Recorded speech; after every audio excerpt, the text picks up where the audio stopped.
Hi, my name is Jim Pickett, reporting to you from CROI 2015. We're going to do a PrEP update, some of the hottest PrEP information and research coming out of the conference this year. And I have a number of amazing guests with me from all over the world. And we're all going to spend a couple minutes giving our highlights, what we think has been the most important, most interesting, most compelling finding from the conference. So why don't we start my far left? And introduce yourself. Okay. My name's Simon Collins. I'm a treatment advocate based in London, a project called HIVI-Base. I was involved in the project called PROUD study as a community advisor, and that was one of the PrEP studies here that showed high efficacy, 86% protection. Nobody was found to became positive, HIV positive, who was taking medication as they were doing it. No evidence of behaviour modification, as if people took more risks because they knew they had the protection. So it's a very exciting result. So a lot of our audience is based in the U.S. For IFARA. So what's the takeaway for a U.S.-based audience for folks here in the United States? Well, the people who were in the PROUD study were gay men and transgender women. And so the mechanism for protection will be exactly the same whether you're living here or whether you're living in the UK. PrEP works. It's a really, really effective option if it's an option if you want to take a pill to protect yourself from becoming positive. Thanks. So Jean-Michel, you had another compelling study reporting the same efficacy out of Paris and Montreal. So tell us about that. Right. So we conducted in France and Canada actually the study named IPERGAY, meaning actually that the study was conducted with and for the gay community, and actually we've got a strong support from the community in France and Canada to run the study. In that study we didn't use daily PrEP as in previous PrEP trials, but on-demand PrEP, building on previous evidence from the daily PrEP studies, and using on-demand PrEP we place actually control of PrEP in the hands of the people who want to use it, and using a dosing schedule that asks you to take 4 pills for one sexual intercourse. You have to start before sex and to continue after sex. We've shown that PrEP was highly effective, also using this coitally dependent regimen with a pretty safe actually profile as well, and so we are now continuing the follow-up of the participants to confirm the efficacy and safety with more follow-up. So just a quick follow-up question to that. Jonathan Merman from the CDC has said, we don't really know what this study tells us about someone who's having sex less than once a week. Like, let's say someone is having sex twice a month and doing the dosing based around that. What do we know about that? How protective that would be for someone who is, once or twice a month warrior? Well, when we started the study, we asked the participants to follow a dosing regimen that actually worked. We didn't ask them to have sex once a month or once a week. It happens that the median number of sexual acts covered by PrEP in our study were once a week. But we had participants with fewer intercourse, others with higher. It would be difficult to extrapolate these data, and I think it would be safe to say that the median use of PrEP was 4 pills per week, which echoes data from IPREX OLATE data, where there was a feeling that people using at least 4 pills a week could be protected, and so these data are quite consistent with previous existing data. I think we have to remind people that PrEP is not fully effective. It's not 100% effective, and I think that for high-risk people, we have to remind them that condoms can be used as well. Sure. And if they don't want or cannot use a condom, then PrEP could be a way to reduce their risk quite significantly. So we've approved daily dosing, as you know, in the United States. What's the one thing we should learn in the United States from your study? Well, I think you shouldn't oppose daily to intermittent PrEP. I think it's an alternative for people to be used, and depending on your sexual behavior, you have to talk with your physician and to see what can best fit your needs. And we have shown, I think, that on-demand can work. And so people can make a choice. And you don't have to make a choice for once. You can take daily for a couple of weeks or days and then switch to on-demand and go back to daily. Well, I think we have to, now we've just presented the data, now we have to think more about how to use these data and what do they mean. And so there is still a lot of work to do to try to understand in details the results of the study. And there's some important nuggets in there for messaging, so I appreciate that. So Jared, why don't you tell us about your study? Yeah, so our study was similar, and that was another a PrEP project, but it was different in that it wasn't a trial, and it was in heterosexual populations. It's called the Partners Demonstration Project, and following on the clinical trials of PrEP, we wanted to deliver PrEP in a real-world setting, in this case in Kenya and Uganda where we work, and we provided PrEP to HIV serodiscordant couples where one partner was negative and the other was positive. We also provided treatment to couples and allowed couples to make choices on what was right for them at that moment. And we had really high uptake of PrEP, really good uptake of ART and good use of ART. And this integrated strategy was extraordinarily effective. We had expected to have, at this point in the project, 40 transmissions, and we saw 2, which translates to a 96% reduction in HIV risk.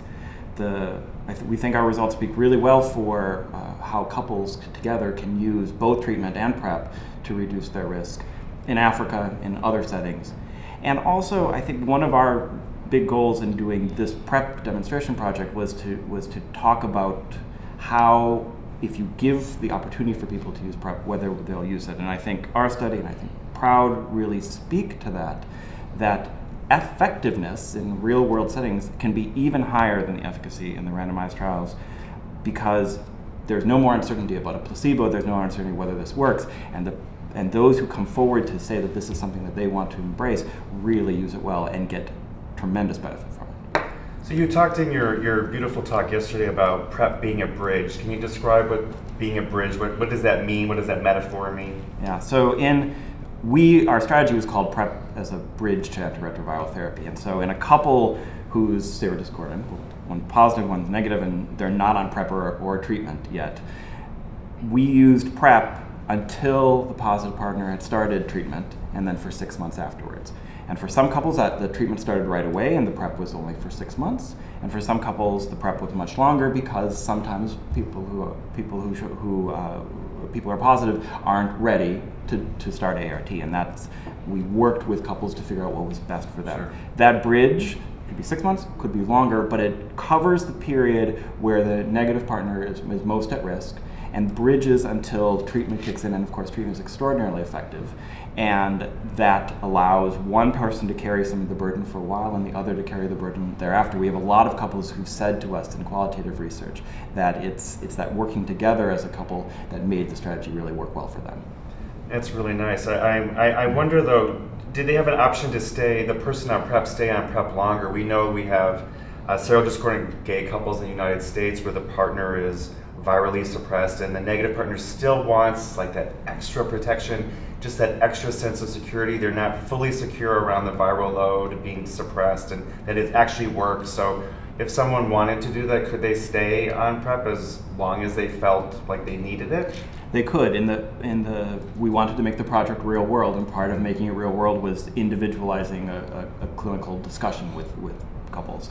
Sometimes that was just an extra month or two so I can fully get my mind around stopping it. Sometimes it was a little bit longer, particularly for couples who were wanting to have a child. They wanted to double up for a period to maximally reduce the risk. And then once they had conceived, and we had a very high pregnancy rate in the project because couples really wanted to have children, then often they would think about stopping PrEP then. Sometimes they continued it through pregnancy. And for many couples though, they embraced the idea of the bridge because it was a chance for the two of them to work together. And there was a period where one was taking the medications, that was the PrEP time, and there was a treatment time. So it was very individualized with exceptions, like you say.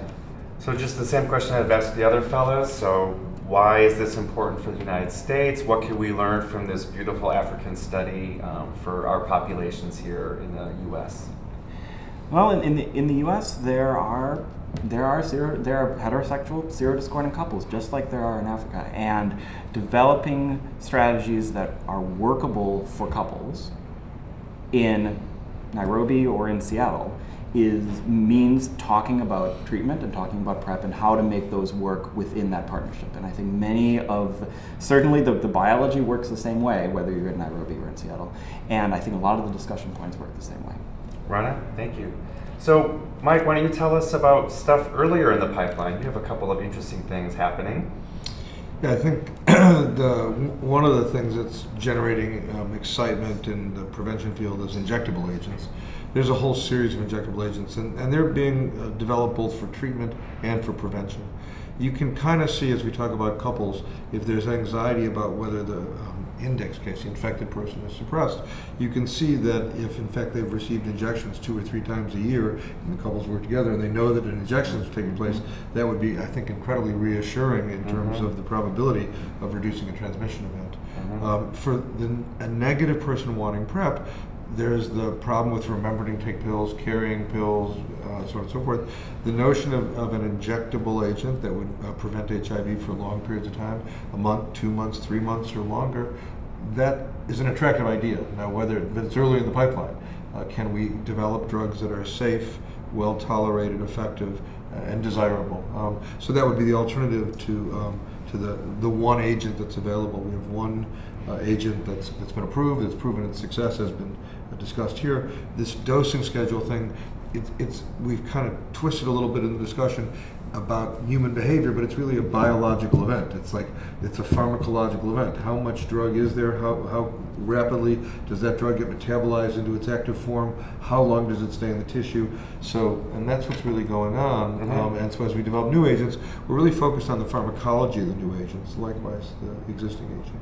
So really quickly, what is in the early development phase? What is it called, and will we have it in 2 years? You told me to avoid the weeds. Don't get too weedy, but just, the top. What is it called? Is it here in 2 years or 10 years? No, there are 3 things that are in development. Yeah. One agent is a typical antiretroviral agent called rilpivirine,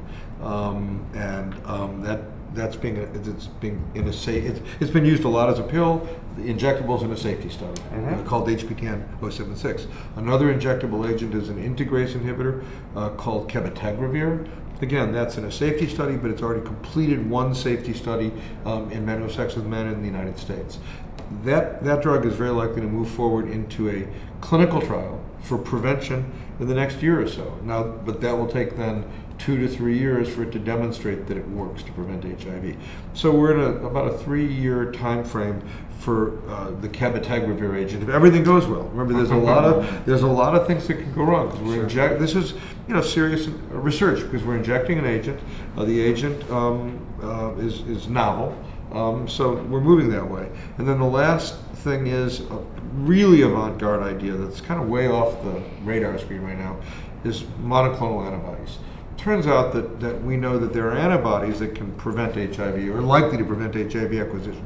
So the question is, could we commercialize these antibodies? We've done this in other fields. There are antibodies used for prevention. So another idea that's on the fast track is developing monoclonal antibodies, which would help inform the vaccine field, and also there are some novel ways to deliver these monoclonal antibodies. So we have these 3 different injectable agents all moving forward with a lot of enthusiasm, but it's a kind of a parallel universe, not to detract from the fact that Truvada has demonstrated its success. And so I think that one should take pride and pleasure in the success of the existing agent while we try and develop new agents. I like how you worked in pride, proud. It's very nice.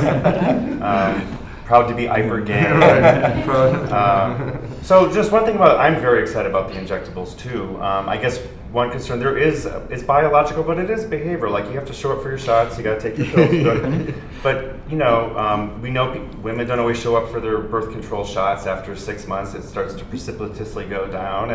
And from what I understand, I haven't tried these shots, but I hear they hurt, that they're big, enormous, and they go in one in each cheek. Yeah, the needle, they hurt, right? You can't sit on your butt for a day. Well, I don't know.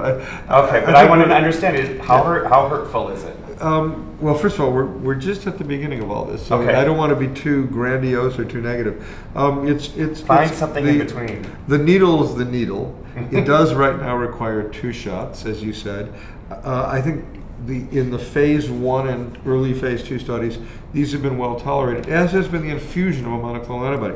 The subjects who participate are very altruistic. They're special subjects. So I don't think until you get beyond these early phases, you have a sense of, is this really plausible? Now, we do use other injectable agents, as you know, for birth control, and in many other fields we use these injectable agents, and it depends on how interested people are in frequent treatment. Okay, it depends on people who feel, I'm just not going to remember the pill, yet I don't want to acquire HIV,